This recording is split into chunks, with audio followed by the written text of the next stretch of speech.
আসসালামু আলাইকুম ভিউয়ার্স, কেমন আছেন সবাই? বছরের শুরুতেই মিড রেঞ্জ মার্কেটে খেলা জমে উঠেছে, স্পেশালি যদি সেটা হয় 42,000 টাকার অ্যারাউন্ড। এই মার্কেটে এই রেঞ্জে অনার জিটি এবং রিয়েলমি নিউ 10 এই দুইটা ফোন অলরেডি তাদের শক্ত অবস্থানে ছিল। সেই সাথে যুক্ত হচ্ছে এখন নতুন করে রিয়েলমির পক্ষ থেকে একটি সেম রেঞ্জের একটি ফোন। আর রিয়েলমির এই ফোনটাতে পাচ্ছেন আপনারা 7000 মিলি অ্যাম্পারের একটি লার্জ ব্যাটারি উইথ লাস্ট ইয়ারের ডিমেনসিটি 9300+ প্রসেসর নিয়ে। সো আমি কথা বলতেছি রিয়েলমি 7 নিউ নিয়ে। সো আমি জুবায়ের আলম আছি জেএস আনবক্সের পক্ষ থেকে। সো চলুন ভিউয়ার্স দেখি রিয়েলমি 7 এই ফোনটি অন্যান্য কম্পিউটারের তুলনায় কি স্পেশাল অফার করতেছে। সো বক্সটা খুললে প্রথমেই পাবেন রিয়েলমি 7 নিউ, সাথে পাচ্ছেন কিছু ডকুমেন্টেশন এবং সিম কার্ড টুলস, এবং এখানে একটি পাচ্ছেন ব্ল্যাক কালারের ব্যাক কভার, এবং পাশাপাশি পাচ্ছেন একটি 80 ওয়াটের একটি charging brick with USB type A to type C cable. এই ফোনটা আপনারা পাবেন তিনটা কালার ভেরিয়েন্টে, ব্ল্যাক, ব্লু এবং সিলভার। আর এই ফোনটা অ্যাকচুয়ালি পুরোটাই প্লাস্টিক বিল্ড। এটার সাইড ফ্রেমটাও প্লাস্টিক এবং এটার ব্যাক প্যানেলটাও প্লাস্টিক, যদিও বা ব্যাক প্যানেলের মধ্যে ব্ল্যাক এবং হোয়াইট কালারটা স্লাইটলি একটু ম্যাট টাইপের, কিন্তু যেটা ব্লু সেটা হচ্ছে কিছুটা গ্লসি টাইপের। আর এই ফোনটা কিন্তু বেশ বড় সাইজের, সো হাতের মধ্যে একেবারে খুব একটা বেশি কমফোর্ট ফিল করবেন না, কিন্তু আবার একেবারে ডিসকমফোর্টেবলের মতো বলবো না। বাট যেহেতু ফোনটা একটু বড়, সো ধরে রাখাটা বেশ টাফ। আর এই ফোনটার ওজন হচ্ছে প্রায় 213 গ্রামের মতো। বাট আবার ফোনটার আবার ওয়েট ব্যালেন্স ভালো, কারণ যেহেতু এই ফোনটাতে 7000 মিলি অ্যাম্পিয়ার ব্যাটারি আছে, কিন্তু সেই অনুসারে আবার এটা ওয়েটটা বেশ ব্যালেন্স বলা যায়। আচ্ছা, এই ফোনটাতে ডিসপ্লে সেকশনে পাচ্ছেন 6.78 ইঞ্চির একটি এলটিপিও অ্যামোলেড ডিসপ্লে, যেটা 120 হার্টজ রিফ্রেশ রেট, এবং এই ফোনটাতে কিন্তু পাশাপাশি আপনারা পাবেন 1 বিলিয়ন কালার সাপোর্ট এবং HDR10 তো অবশ্যই আছে। আর এই ফোনটার ম্যাক্সিমাম ব্রাইটনেস হচ্ছে 6000 নিটসের অ্যারাউন্ড, তবে এটা রেগুলার নিটস হচ্ছে 1600 নিটস, সো বেশ ব্রাইটার বলা যায় ডিসপ্লেটা। অর্থাৎ আপনারা আউটডোর বা ইনডোরে অন্ততপক্ষে আপনারা ব্রাইটনেস ইস্যুতে কোনো ধরনের প্রবলেম ফেস করবেন না। আর এই ফোনটাতে অ্যাকচুয়ালি ডিসপ্লে প্রোটেকশন হিসেবে বলা হয়েছে ক্রিস্টাল আর্মর গ্লাস। অ্যাকচুয়ালি এটা আসলে খুব একটা মানে কমন কোনো গ্লাস না, এটা একটা আননোন গ্লাস। এটা রিয়েলমি বলতে পারবে যে এই গ্লাসের কোয়ালিটিটা আসলে কতটুকু। আর এই ফোনটা হচ্ছে around 90% screen to body ratio, so একেবারে সাইড ভেজেল একেবারেই মিনিমাম। আপনারা ইভেন এটার বটম এবং chin both one is symmetrically okay. আর যেহেতু স্ক্রিনের যে ভেজেলটা খুবই কম, ইমার্সিভ একটা এক্সপিরিয়েন্স পাবেন। আর ডিসপ্লে কোয়ালিটিও কিন্তু বেশ ভালো। তবে আমি একটু মেনশন করতে চাই, এই রেঞ্জে কিন্তু আপনার যে অনারের যে জিটি ফোনটা আছে, এই ফোনটার ডিসপ্লেটা কিন্তু বেশ পাঞ্চি ছিল। কিন্তু আমরা রিসেন্টলি একটা রিভিউ করছিলাম, সেটা হচ্ছে আপনার রিয়েলমি নিউ 10 যেটা, মানে 10 নিউ যেটা, ওটাতে কিন্তু আপনার একটু ডিসপ্লেটা একটু ফেডেড আসতো, কিন্তু এখানে আবার মানে পাঞ্চি কালারনেসের ক্ষেত্রে এটা কিন্তু আবার ওকে। অনেকটা এটা অনার জিটির মতোই, মানে সেম একটু কালারটা একটু ভাইব্রেন্ট লুক দেয়। আর ফোনটা নিচের দিকে থাকছে একটি সিম কার্ড স্লট, অবশ্যই সিম কার্ড স্লটটি হচ্ছে হাইব্রিড। আর পাচ্ছেন একটি primary microphone USB type C, এবং সাথে তো পাচ্ছেন অবশ্যই স্পিকার গ্রিল। রাইট সাইডে থাকছে একটি power button with volume ups and down. আর আপার পাশে পাচ্ছেন একটি ইনফ্রারেড সেন্সর এবং সেকেন্ডারি নয়েজ ক্যান্সেলেশন মাইক্রোফোন। আর বাই দ্য ওয়ে, এখানে কিন্তু মনে রাখতে হবে এখানে কিন্তু স্পিকারটা হচ্ছে স্টেরিও স্পিকার। আর এই ফোনটাতে পাচ্ছেন গত বছরের ফ্ল্যাগশিপ প্রসেসর ডিমেনসিটি 9300+ প্রসেসরটি, যেটি একটি অক্টাকোর প্রসেসর। এখানে আপনারা সাপোর্ট পাচ্ছেন LPDDR5X, আর স্টোরেজ হিসেবে পাচ্ছেন UFS 4.0। আর এই ফোনটা আপনারা পাবেন বেশ কয়েকটা ভেরিয়েন্টে, 256 12GB র্যাম, 256 16GB র্যাম এবং 512, সেখানে আবার পাবেন 12 এবং 16GB র্যাম। আর এছাড়া থাকছে একটা specially 1TB with 16GB RAM. আচ্ছা, এটা যেহেতু লাস্ট ইয়ার একটা ফ্ল্যাগশিপ প্রসেসর, সো এটার আন্তত স্কোর হচ্ছে অ্যাজ এক্সপেক্টেড অ্যারাউন্ড 20 লাখসের মতো। আর এটার গিগবেঞ্চ স্কোর হচ্ছে সিঙ্গেল করে 2300 মতো, আর মাল্টি কোরের ক্ষেত্রে 7500 মতো। তবে এখানে গেমিংয়ের বিষয়ে কিছু বলা আছে, যদিও বা এটা প্রসেসরটা আগের বছরের, কিন্তু তখন এটা বেশ অপটিমাইজ একটা প্রসেসর ছিল। কিন্তু এই ফোনটাতে গেমিংয়ের ক্ষেত্রে কিছুটা ইস্যুস ফেস করছি আমরা। এমনিতে আপনারা এখানে VGME, জেনশন ইম্প্যাক্ট বা পাবজি এগুলো ফ্ললেসলি খেলতে পারবেন। আচ্ছা, এই ফোনটাতে একটু থার্মাল ইস্যু মেবি আছে, যদিও বা এটার আবার CPU কখনোই 42 ডিগ্রির উপরে ক্রস করে না, কিন্তু আবার ওই সময় দেখা যায় কি CPU থ্রটলটা বেশ বেড়ে যায়, ইভেন মাঝে মাঝে CPU থ্রটলটা 50%-এর নিচে নেমে যায়। সো এখানে একটা ইস্যু আছে, কিন্তু এই ইস্যুটা হয়তো আমরা আগে ম্যাক্সিমাম ফোনে দেখি নাই। এটা হয়তো রিয়েলমির যে UI আছে যেটা, অর্থাৎ ওপোর যে কালার ওয়েসটা, এখানে কোনো অপটিমাইজেশনে কোনো ইস্যু আছে, যার কারণে এখানে এই ফোনটা এই প্রসেসরে ম্যাক্সিমাম আউটপুট দিতে পারতেছে না। আচ্ছা, এই ফোনটাকে পাওয়ার আপ করতেছে সিলিকন কার্বন বেস 7000 মিলি অ্যাম্পারের একটি ব্যাটারি, যেখানে আপনারা পাবেন পাশাপাশি 80 ওয়াটের একটি ফাস্ট চার্জিং। এই ফোনটাতে silicon carbon base battery use করার কারণে ফোনটা কিন্তু খুবই পাতলা, যেটা আসলে এই টাইপের ব্যাটারি ইউজ করার কারণে এটা পসিবল হয়েছে। আচ্ছা, এখানে সফটওয়্যার সেকশনে পাচ্ছেন রিয়েলমি UI, যেটা হচ্ছে অ্যান্ড্রয়েড 15 বেসড।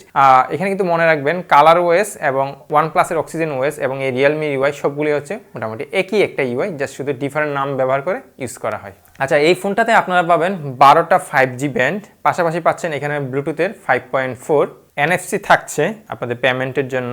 এছাড়া ওয়াইফাই 7 এর সাপোর্ট পাচ্ছেন, আর ইনফ্রারেড সেন্সর তো থাকছে, সেটা আমরা অলরেডি বলছি। আর এখানে সেন্সর হিসাবে প্রয়োজনীয় সকল সেন্সর পাচ্ছেন।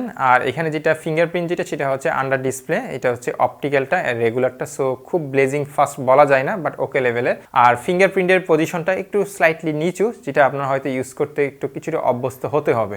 আর যেহেতু এটা একটা ডুয়েল স্টেরিও স্পিকার, সো আপনারা এখানে কন্টেন্ট এবং মাল্টিমিডিয়া আপনারা যখন এক্সপিরিয়েন্স করবেন বা দেখবেন, সেক্ষেত্রে আপনারা বেশ ভালো একটা এক্সপিরিয়েন্স পাবেন।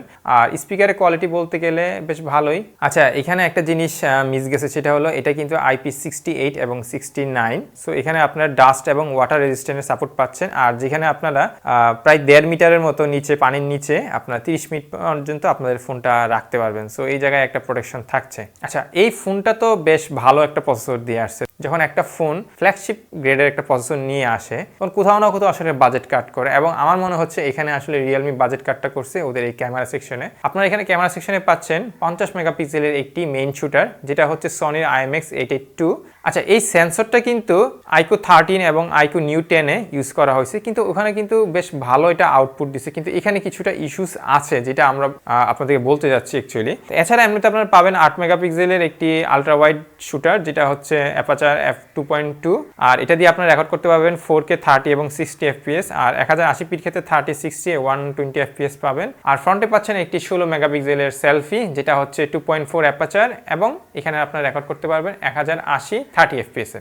আচ্ছা, এখানে একটু বলতে চাই ক্যামেরার বিষয় নিয়ে। তো ক্যামেরাটা কিন্তু এখানে ওকে লেভেলের বলা যায়। আপনি যখন দিনের বেলায় আলো পাবেন, বেশ ভালো একটা ডিটেইলিং এবং ইমেজটা বেশ শার্প তুলতে পারে, কিন্তু এখানে প্রবলেমটা হচ্ছে যখনই আপনার দিনের আলো কমতে থাকে, আপনার ইমেজ কোয়ালিটি এবং ডিটেলস অনেকটাই মানে ডাউন হয়ে যায়। আর এখানে এমনিতে আপনারা যে কালারটা পাচ্ছেন, সেটা হচ্ছে বুস্টেড কালার, একেবারে খুব ন্যাচারাল বলা যায় না।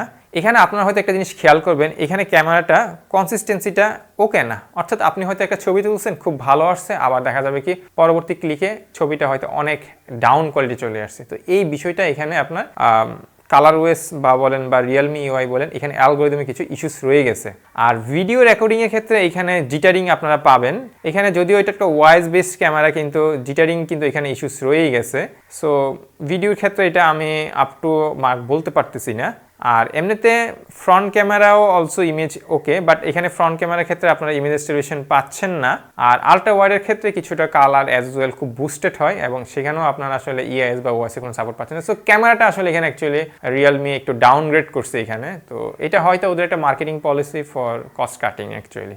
আচ্ছা, এটা একটা প্রাইজিংটা নিয়ে একটু বলতে চাই আমি কথা। এটা কিন্তু এখন অ্যারাউন্ড 42 বা 43 হাজার টাকা আসতে পারে প্রাইসটা। তবে এখানে একটা জিনিস মেনশন করি, আমাদের কমেন্ট বক্সে অনেকেই আসলে এসে বলে যে আমরা প্রাইস বলি একটা, বা ওরা হয়তো মার্কেটে প্রাইসটা পায় ভিন্ন। তাদের উদ্দেশ্যে আমার একটা কথা, সেটা হচ্ছে আমরা প্রাইসটা যখন মেনশন করি, তখন আমরা ওই তখনকার মার্কেট প্রাইসটা বলি। আমাদের ভিডিও এডিটিং বা সামথিং করতে হয়তো কিছু সময় লেগে যায়, সেক্ষেত্রে দেখা যায় কি যখন হয়তো আমরা ভিডিওটা পাবলিশ করি, তখন হয়তো মার্কেটে কিছু দাম বেড়েও যায় বা কমেও যায়। আরেকটা ব্যাপার হয় কি, আমরা যখন রিভিউ করি, তখন দেখা যায় কি এটার একটা ডিমান্ড ক্রিয়েট হয়ে যায়, এবং তখন মার্কেটে যারা সেলার আছে তারা প্রাইসটা হুট করে বাড়াই দেয়। তো সেই ক্ষেত্রে আসলে প্রাইজিং এর বিষয়টা আমরা খুব একটা মানে শিওর করে বলতে পারি না যে এটা প্রাইস এত। তো আমরা যে প্রাইসটা বলি, এটা হচ্ছে এই জন্য আমরা অ্যারাউন্ড ইউজ করি, যে অ্যারাউন্ড 42 বা 43 হাজার টাকা। এটার মেইন কারণ হচ্ছে এটাই। তো এই ফোনটার এই মুহূর্তে প্রাইস অ্যারাউন্ড 42-43 এই ধরনের একটা হবে। তবে আপনারা কেনার সময় অবশ্যই মার্কেট যাচাই করে কিনবেন। আচ্ছা, তো এই গেল ছোটখাটো একটা ওভারভিউ। তো এই ফোনটার বেসিকভাবে আমরা যে জিনিসগুলো বললাম আপনাদেরকে,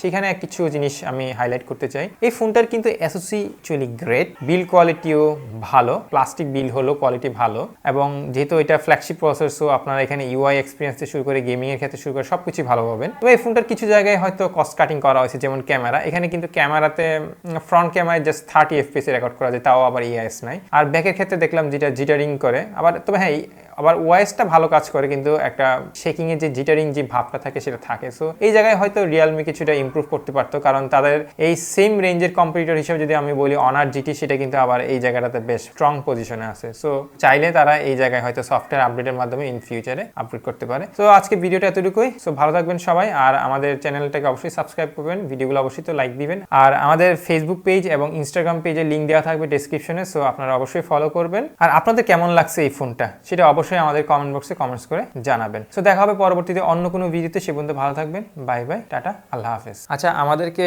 যারা খুব ভালোবেসে আমাদের কমেন্ট বক্সে এসে গালাগালি করে তাদের সবার জন্য আমার আন্তরিক শুভেচ্ছা, কারণ তারাই দিন শেষে আমাদের ভিডিওগুলোকে হিট করে। সো সবাই ভালো থাকবেন।